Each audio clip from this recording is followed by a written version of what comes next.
dude. Well, we won. Yeah.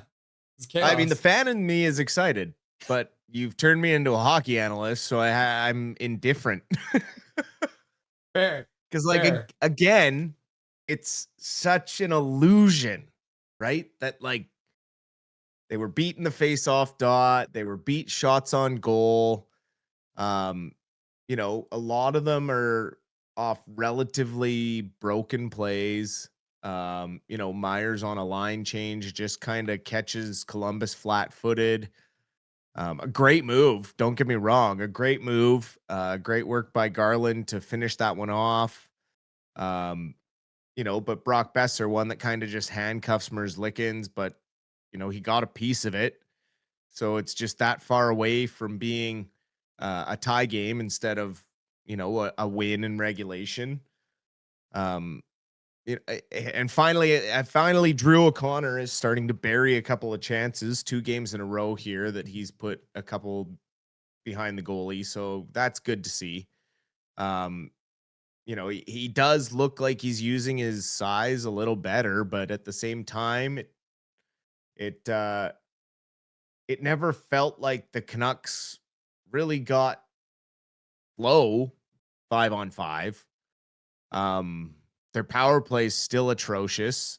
A 5-minute major power play, and they only managed to get 3 shots on net, 2 of which are Quinn Hughes, 1 is Brock Besser. Like, in 5-minute power play, you need to have more than 3 shots on net. Like, you have to take advantage. Not only should you be getting a goal because you have 5 minutes with a man advantage, but you should have extra motivation to score because one of your guys just ate the glass on a dirty ass hit. Yes, the refs got the call right. One of the few they got right tonight because they missed one on Max Sasson, which was another one in the numbers. And then when Myers' stick got caught in the boards, they were distracted by the fact the stick was caught and missed the fact that he was hit in the numbers and in the head, which then threw him into the glass, which also should have been a boarding. So I'm kind of at a loss at what checking from behind is nowadays. Last I checked, if a player's numbers are facing you, and you're defenseless, honestly, I expect a suspension coming for Olivier for that one on Elias Pettersson, because there is no need for that hit anywhere in the NHL. You're not finishing a check on a guy there. You are looking to hurt him. You targeted the head. He went high. There was no reason to go high. It wasn't one of those situations where DPD turned to avoid the hit. He had no idea the hit was coming. He was already turned away from Olivier, made a play, and there was a good 2 steamboats before Olivier even made the hit. So I had a real big problem with that hit, and thank goodness that it was given 5 in a game, because that kept anything major beyond that from escalating. But let me tell you, that one is definitely going to have to go across the desk of player safety, because um, there's no place for that sort of play in our game. Um, Again, Elias Pettersson, the forward, again, selling out when it matters, blocking 2 huge shot blocks right at the end of the game there. Show me another Canucks forward that's going to lay out and block a slap shot like that in the slot, and then just eat the next one just because, you don't know if the whistle is going to go or not, and you're just going to take it, right? Like, this whole narrative that this kid doesn't buy in and doesn't have a desire to win. Like, he's always been one of the most competitive people in the world, and he wants to win, but he also wants to be treated like the other superstars in the league. But the lack of respect that he gets from his own organization, for the personnel that they put around him, and also the way they just kind of talk about our players in public, um, it's really hard to understand how he could be motivated to continue to do that. But this guy wants to win. He wants to be part of the solution, not part of the problem. And he set up he was an assist on the Garland goal, with a really nice play after Hughes kept that one in the zone. Hughes doesn't get an assist, but a good work on keeping that play alive after some really good pressure by the Pettersson line. And then Pettersson with a really good no-look backhand pass over across to Myers, and Myers you know what the crazy thing is about that play is Myers didn't take a single stride from like the second he got the puck. He didn't have to skate at all from blue line to the front of the net. It's just glide. His legs are so long, and he had that much momentum coming into that one. So a really good play there. And just a good work by Besser to knock down that Sherwood outlet pass because he threw it a little high. And again, there's no pictures on the scorecard. They don't ask how, they just ask how many, and this one's a win. But I'm still not ready to be like, okay, yeah, let's get going, because I don't feel like this team is ready to gain momentum still, right? Like there's a couple of guys. DeBrusk had a better-ish game tonight because he looks like he's mad that he got demoted to the third line. Hey, DeBrusk But like, skated the puck you know out what? of a corner. He did it, Dustin. He took the puck He out did. of the corner.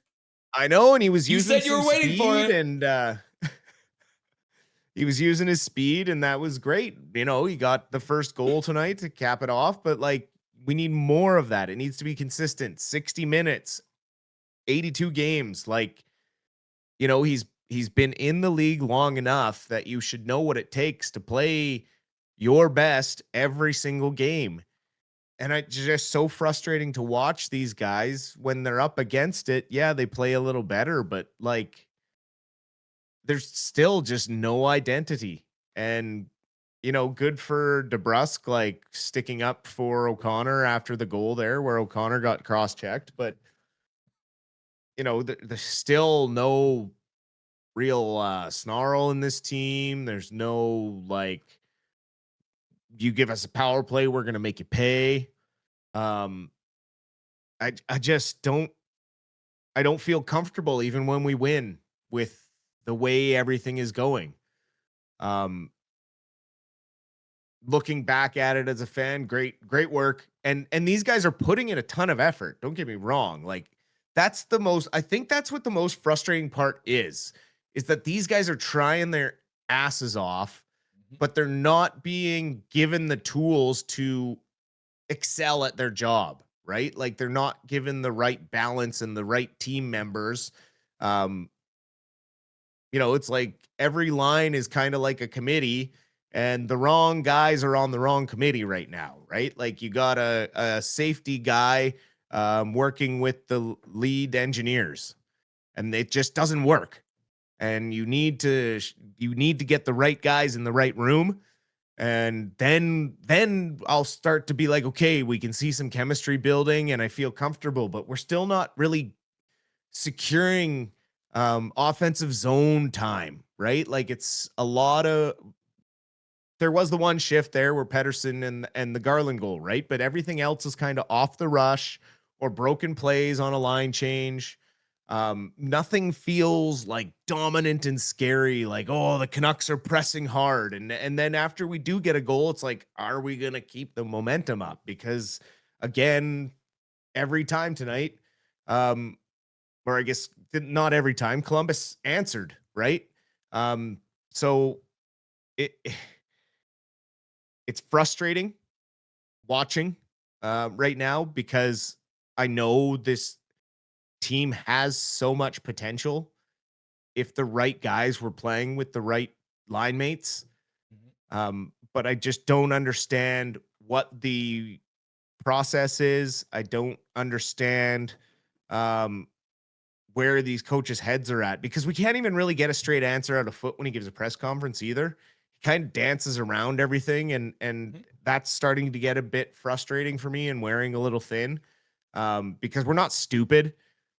And so I'd rather him just kind of be a little more forward about what's going on, because no one's denying the fact that like he's a great hockey mind and he's a Hall of Famer, and he does have great defensive ideas, because we saw it last year as our defensive coach, right? And I just feel like there needs to be more kind of openness for him to hear things from the media, because some of those guys have been around the NHL for a long time and they've dealt with a lot of coaches. So when they ask, like, hey, we've seen certain line combinations work in the past.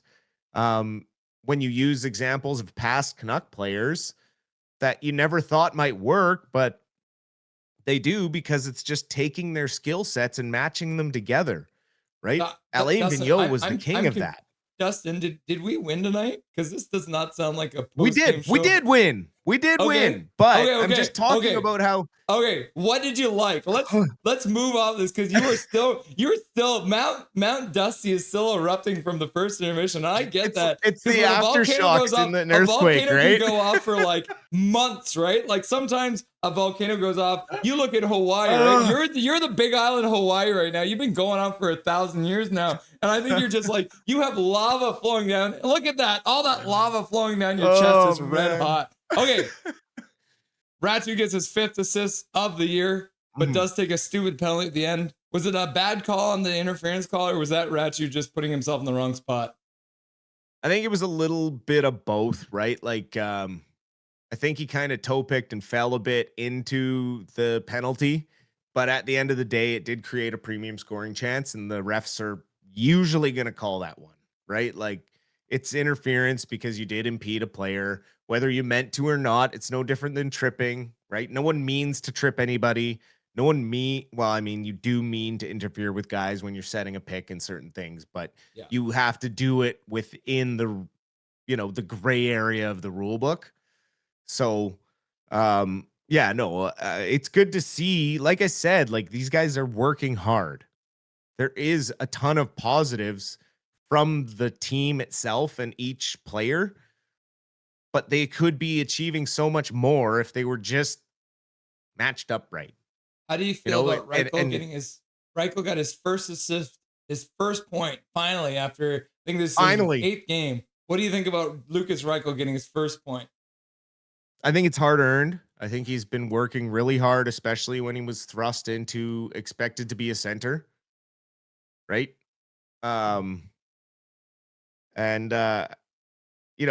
They asked a lot of him when he came over here because he hasn't played center since he was drafted. And so I think he's done well, especially given that he's had different line mates pretty much every game since he got here. And that's not an easy task in itself, especially with a new team. It's different if you're with the team through training camp and you kind of get to know everybody and you can see how you play with everyone. But, maybe he finds some chemistry here with Sherwood and Besser, the 2 right-handed shots. I mean, I don't see that sticking.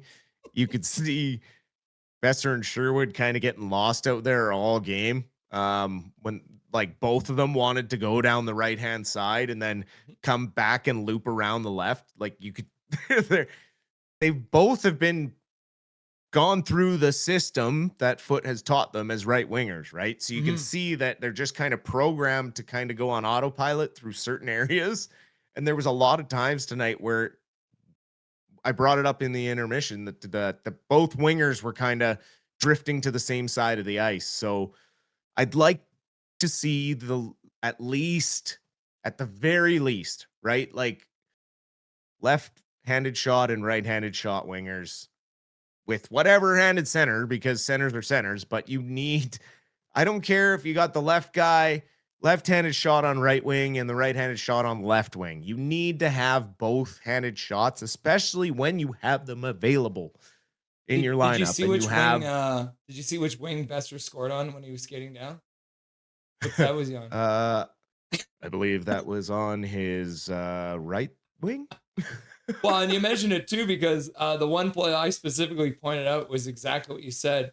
The third goal that Columbus scored, both Keeper Sherwood and Brock Besser did the exact same thing. They both saw each other doing the same thing, and I think that's the reason why they both backed up at the same time. And all of a sudden, Columbus has all this speed moving into the Canucks zone. So in that moment, that's where you're scared. But how often do you see a coach make a lineup change after a win? Not very often. Well, maybe with this guy you might see it. Who knows? That's why I'm saying it's a frustrating win because Yeah, it gives the you called it. illusion You that called things are it. going in the right Yeah, you direction. said they're gonna win tonight, and it's gonna piss you off because you didn't like it. But I would say Drew O'Connor. I think despite he's up to 3 goals in the season now, I think he's had like two or Trending in three the that right have been direction. disallowed, right? And he does end up Yes. with an assist as well tonight on the first goal by Jake DeBrusk. And so you're looking at Drew O'Connor now on the second line, where before I was like, my God, keep that man off the second line. But a beautiful pass to the middle, which is the reason that ended up being a goal because he put it right onto the stick of Jake DeBrusk skating right down the slot. And so Drew O'Connor skates out of this game with 2 points. I don't think he's had a multi-point game for the Canucks yet. So that's got to be a good sign moving forward, too. No, definitely. Drew O'Connor's been trending in the right direction the whole season. He's got the most grade A chances of any forward on this team. He just could not finish for whatever reason. I don't understand why he would just shoot directly into the goalie's breadbasket every time. Um, as he's starting to get more comfortable, it's good, but guys shouldn't be starting to get more comfortable here, right? Like O'Connor's been here for long enough that he should be able to know what his role is. Um, but when you're constantly getting bounced around, you don't really know what your role is because there's no identity and no defined position for anybody. And I'm happy that he got his 2 points tonight. That's great. He looks more like a 6'4", I think is his listed height. He looks more like a 6'4" forward rather than someone who's under 6 feet playing small. He's starting to play bigger. He's starting to push and get gritty in front of the net. It's like, what are you afraid of? You're bigger than all these guys, so use it. Kind of similar to Ulrichsen needs to learn to do in the AHL, right? Like use his size a little more to lean on defenders and create a little more separation. And that's what O'Connor has been doing the last couple of games, and that's what's allowed him to get free for these types of goals. And so props to him for trending in the right direction, especially when secondary scoring is something we desperately need to help take the pressure off of the primary scoring. Because when the secondary scoring is happening, the other team has to pivot so much harder. Because if the secondary scoring is taking advantage of your third line defenders, then you have to try and get your first line defenders out there against the hot line. But then that allows your better players more time and space against weaker defenders to then also contribute on offense. And so that's where the balance comes with having the right people with the right people and being able to, you know, um, have confidence that all four lines can push the offense in the zone and get a cycle going and create some offensive zone possession. You can't solely rely on the rush and definitely need to clean up the fact that they're giving up more shots than they're taking themselves because um that's not something they want to continue to trend, especially if there's going to be questions about Demko's health going forward. Yeah. Connor Garland, the shortest player on the team, getting set up by the tallest player on the team. So that's kind of hilarious how that goes. And Tyler Myers, just in general, I'd say this might be one of his best games of the year. But I mean, playing with someone that he's used to playing with in a Marcus Pettersson, Tyler Myers was out there. He was making a difference. He had a couple shots on net. And that's the thing about Tyler Myers is when he's playing well, he hits the net. And he did on that one, backhanding it, he said, gliding through the slot. I would expect a role reversal, right? Because the amount of torque that Connor Garland can create with his tiny little frame to have a man draped over the top of him and still get the shot off. How does a guy that small make that play happen? Well, a lot of that has to do with the center of gravity, right? Like Connor Garland's really good at getting his legs out wider, which lowers his center of gravity, which makes him much harder to move around. And Mhm. he basically just anchors himself like a tree stump. Like think about trying to push a tree stump over versus trying like even the skinniest tree stump you can think of, right? Like say it's a tree like this big and it's cut off right at the ground and you're trying to push that over. versus one that's super long and you have all this leverage to push over. That's how Connor Garland does it, right? He's just lower to the ground.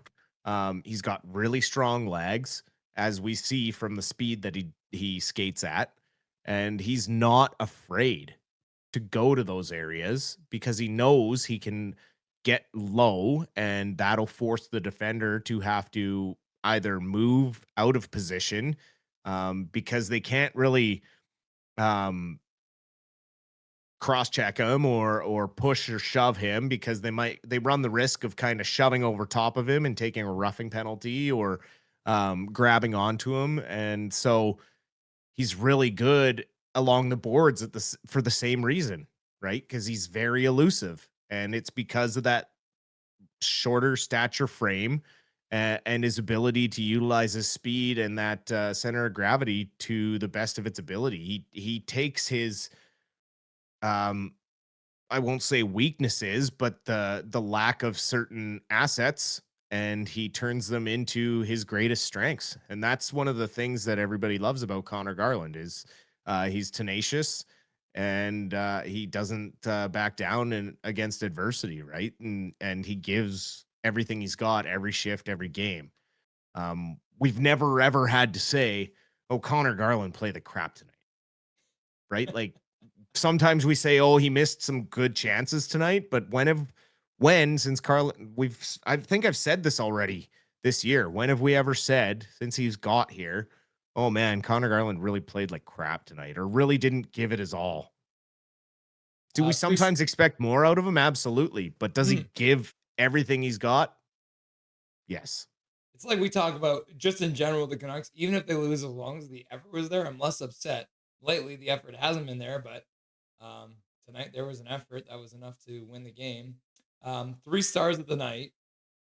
Might be a tough one because of the chaos. Do you have any idea about what you would call as the 3 stars of the night? Oh, let's see here.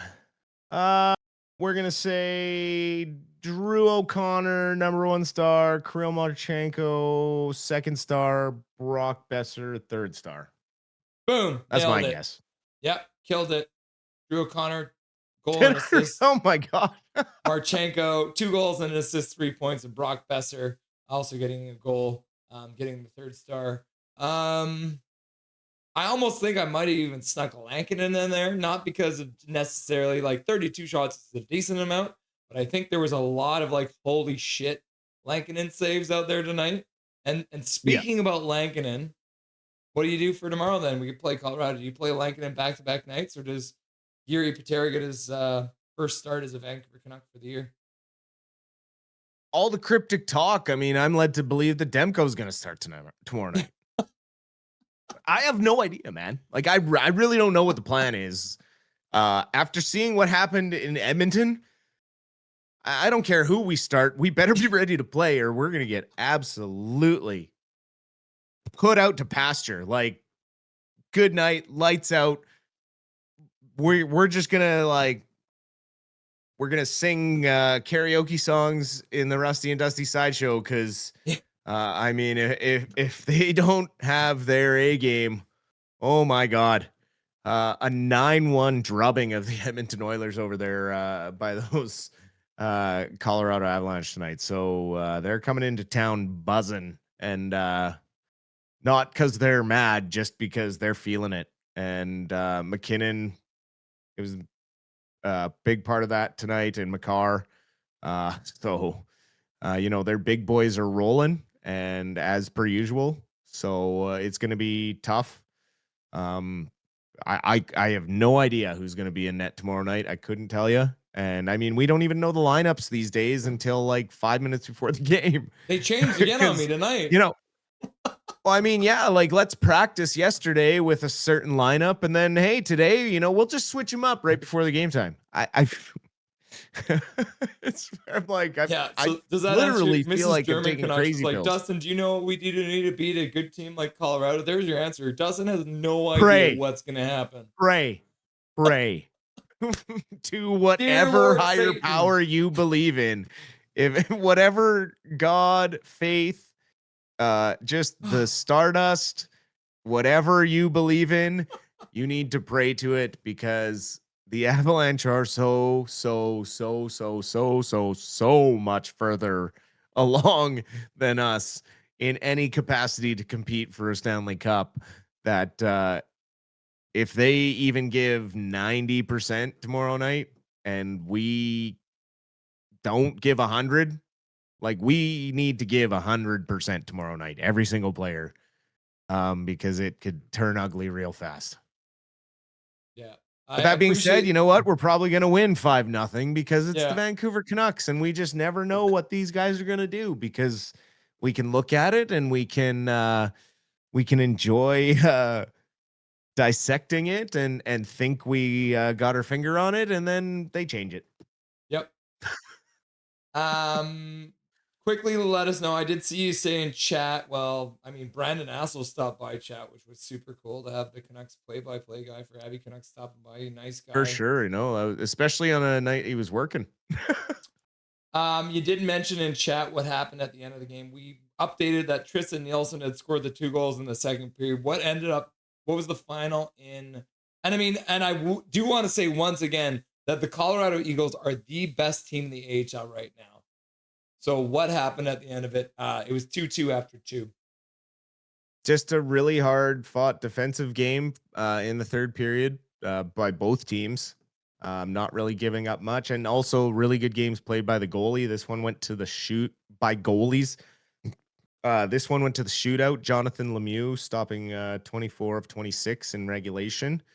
And then in the shootout, we had Niels Oman scoring first for the Abby Canucks, and then Tristan Nielsen missed his chance. And then Vilmer Ulrichsen and Josh Bloom both missed for the Abby Canucks. And then Colorado Eagles second shooter Ivan scoring on the shootout, and then to seal the deal, none other than Jason Magna. Canucks logic. Former To Canuck Jason Magna. lose 2-1 in the shootout, and the Abby Canucks continue their losing streak, extended now to 10 with the 3-2 shootout loss in Colorado. I mean, they tried so hard and got so far, but in the end it didn't really matter. Oh, they still give Jason Magna the first star for a shootout winner. Oh my God. If we hate the refereeing and linesmen in the AHL, the 3 stars are even worse down there. They gave a full sweep to Colorado in a 2-2, a 3-2 shootout win. They gave it to Magna, who didn't have any points in the game. Tristan Nielsen should have been the first star because they're the only reason it got to a shootout. And TJ Tynan, who had the 2 assists, which I don't know why Jason Magna was even in there, right? Like, congratulations, you won the skills competition, buddy.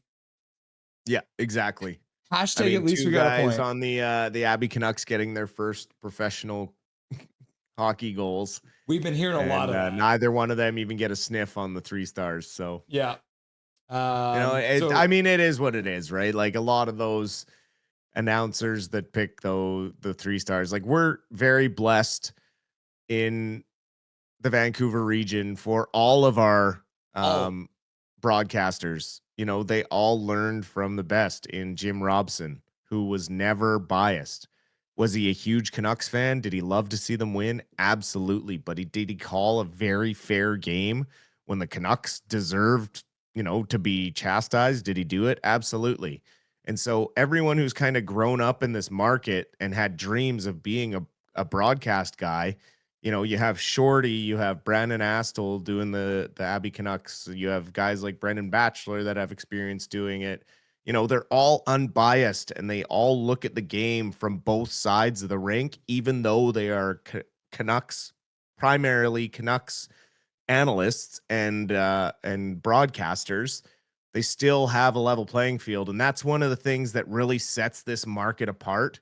And we are spoiled because I do watch plenty of other markets through NHL Center Ice and also with the AHL. You hear a lot of junior markets that are extremely biased in the US. And so I just want to you shout out like and let everyone know that it's so much worse everywhere else, and we're really lucky. So If you ever get the chance to thank those guys, you know, do it because we're very lucky to have the likes of them around and keeping us entertained.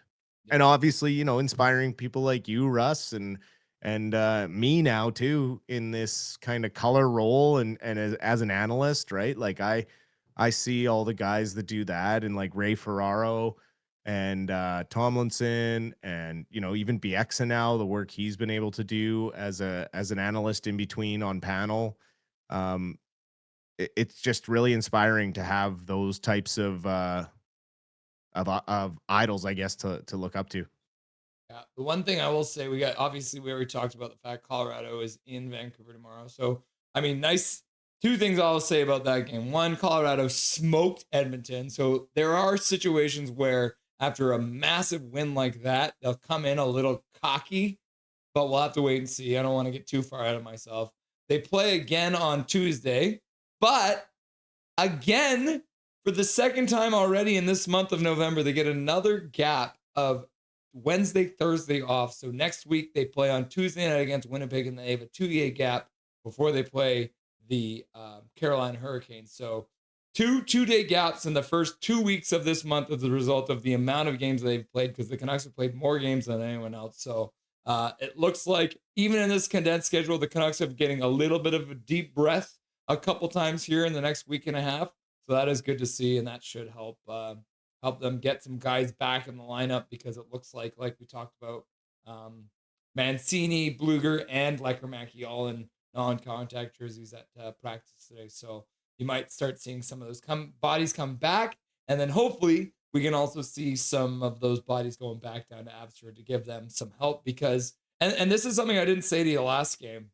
We were discussing the difference between Foot and Malhotra. Is the Abbey Canucks are now 9 games lost, and today was a shootout loss, so it's different, but 9 losses in a row. But I would say that the structure and the quality of what that team is doing down there has been so much better than what we've seen up here. So despite the losses, I think that Malhotra has been keeping their team together, despite the fact that I would say if you're to give like a tier list about like where these teams would play, the Canucks AHL affiliate, the Abbotsford Canucks right now, is like below even an ECHL roster at this point, right? Like we're talking about guys like Jaden Lee, who got signed pretty much because he lives in the area as a backup, is now one of their defensemen, right? So they got a haphazard Frankenstein roster, and they're still in most of these games. They've been blown out a couple times, but a lot of those blowouts have just become because the thing falls apart at the end of the day. But I would say that the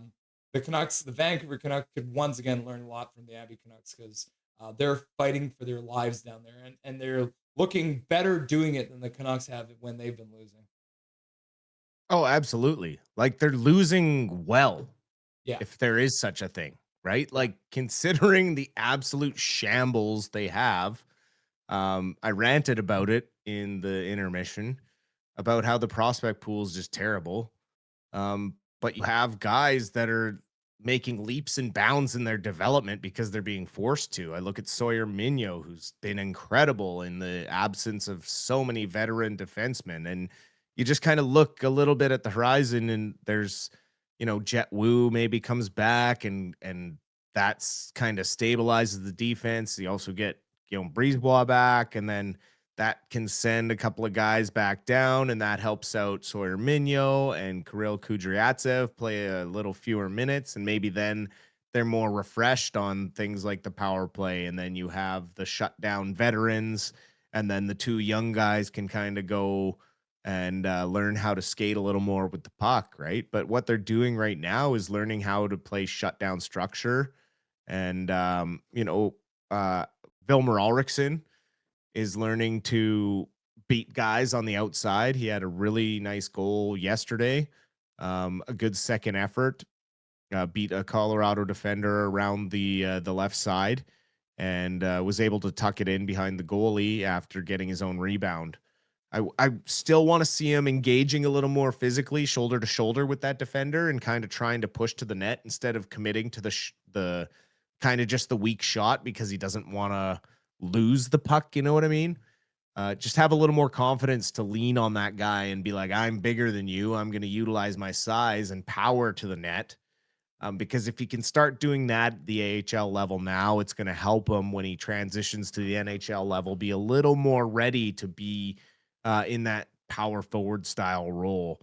And he's getting there. He is, starting to engage a little more physically, but it's when he is engaged that he's out muscling guys and things like that. I want him to be the instigator in those situations where it's like, I'm going to get the leverage first, and if you try and lean on me, you're going to fall down, and I'm going to have a clear path to the net. And if he can start figuring that out, he's going to be a weapon at the NHL level. So because he does have a ton of offensive talent, a great shot, and good silky hands. So I'm really excited watching his development grow. He's now up on the top line playing wing. So that he was fourth line not even a week ago. And he's earning those minutes by listening to the coaches and buying into the structure. And obviously injuries have vaulted him up the depth chart a little bit, but he's earning it at the same time. So that's what I like to see is the difference in Abbotsford is, yes, these guys are kind of being gifted bigger roles, but even in that moment, they're earning those roles as it happens, which is really cool to see. And it really speaks to the work of Ryan Johnson, the Sedins down there with the special teams. And you have, obviously, I've harped about the whole coaching staff tons. Justin Pogge with the goalies, the stuff they do every time goalies come up from the ECHL, they seem to get them kind of stabilized, playing a good, solid, upright game. They're not committing too much to going down, and they stay engaged, and they got a good side to side game. They had two of the best save percentages in their goalies last year, thanks to Justin Pogge's coaching. And then you have Harry Mahesh and Jordan Smith, the assistant coaches, which are doing great work with their development with both the forwards and the defenders. And then you have Manny, who's got this structure working, and he tries to run a structure similar to the 2011 Stanley Cup finalists. And you see it a lot in the power play. It looks a lot like the power plays like the Sedins used to run with the bumper play coming out to the middle, and also with a lot of the tip shot from the one side, the old Sedin slap pass and tip. You can see the structure there, but it's a structure that works. It came within one win of the Stanley Cup, so it's really cool to see kind of that blast from the past. Is like, oh, I've seen this before.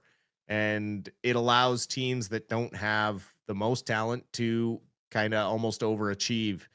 And we'll see what happens as these guys get healthy, because with this structure in place, if you have these depth guys playing with this much structure and confidence, when you get the talent guys back, it just adds to the threat level of everyone throughout the lineup. So we'll see. Abbotsford's kind of got to weather this storm, maybe get through November.